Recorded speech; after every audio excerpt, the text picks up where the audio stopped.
মুছে দেই। এই দিকটা দে, এই যে এই দিকটা। দিতেছি সাহেব।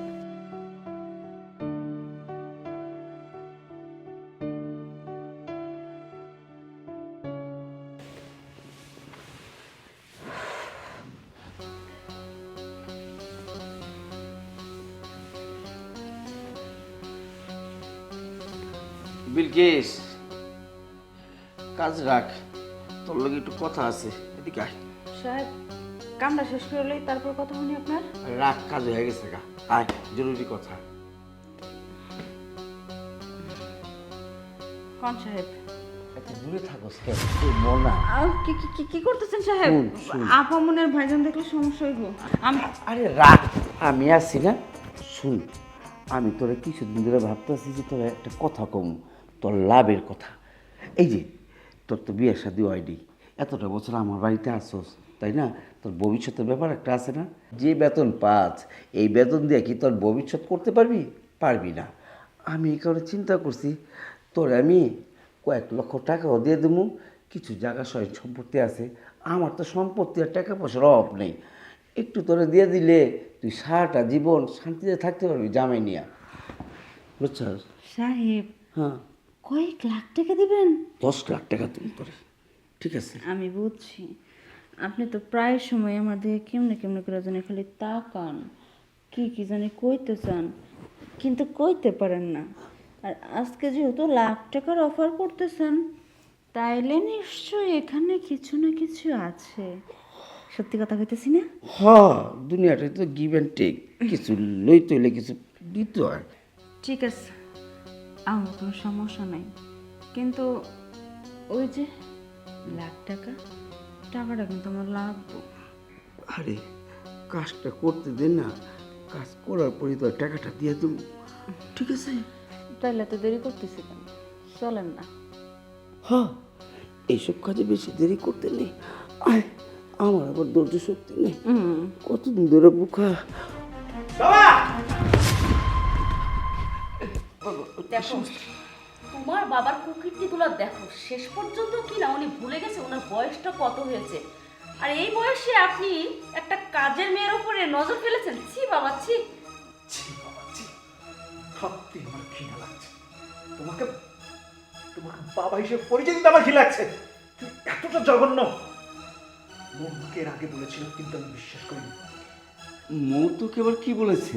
কি বলেছিলে শুনবে? তাহলে শোনো।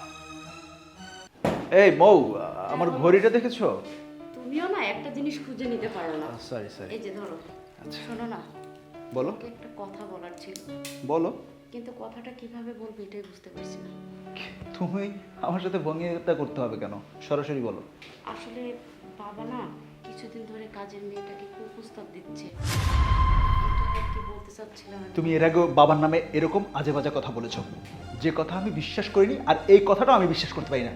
আরে বাবা তো বুড়ো হয়ে গেছে, এ বয়সে এগুলো কি করবে? আর তুমি এসব কি কথা বলো সবসময় আমার কানে কাছে, ভ্যান ভ্যান ভ্যান ভ্যান করো।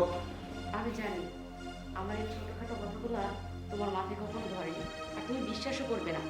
বিশ্বাস করানোর জন্য আমি কাজের মেয়েটাকেই ডাক দিচ্ছি, তাহলে তো প্রমাণ হবে তোমার বাবার স্বভাব চরিত্র কেমন। আচ্ছা ডাকো। বিলকিস, এই বিলকিস, জি আপামনি।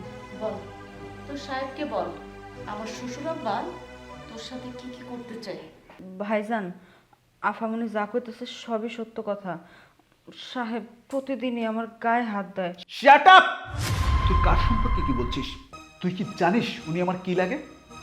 আমি জানতাম ভাইজান আপনি আমার কথা বিশ্বাস করবেন না, এর লেগে আমি আপনার কাছে কর সাহস পাই নাই, আফামনির কাছে কইছি। তোর কাছে কোনো প্রমাণ আছে? তুই কি প্রমাণ করতে পারবি আমার বাবা তোর গায়ে হাত দিয়েছে? প্রমাণ? আচ্ছা ভাইজান, আপনি আজকে বিকেলে বাইরে যান না, আপনি ঘরে কোনো এক জায়গায় থাকেন, আমি প্রমাণ আপনি দিয়া দিব। আচ্ছা ঠিক আছে, আমি আজকে ঘরেই থাকবো, তুই যা।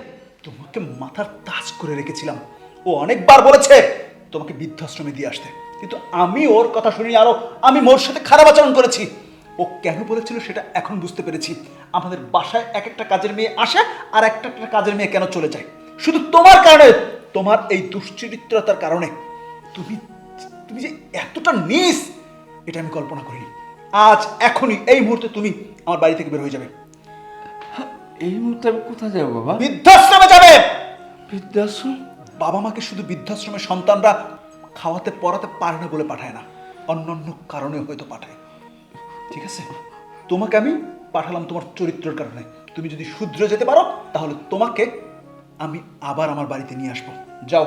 আর এটাই হলো আপনার জন্য উপযুক্ত শাস্তি। বের হয়ে যান এই বাড়ি থেকে, বের হয়ে যান।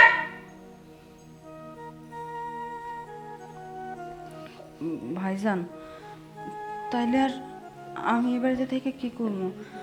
না না বিলকিস, তোমার কোনো সমস্যা নেই, তুমি এই বাড়িতেই থাকবে এবং আমাদের দেখাশোনা করবে, সমস্ত কাজকর্ম তুমি একাই করবে। তোমার তো এখানে কোনো দোষ নেই, যা দোষ করেছে আমার বাবা করেছে, তাই তুমি এ বাড়িতেই থাকবে। আচ্ছা ঠিক আছে। যাও, বাকি কাজগুলো করো।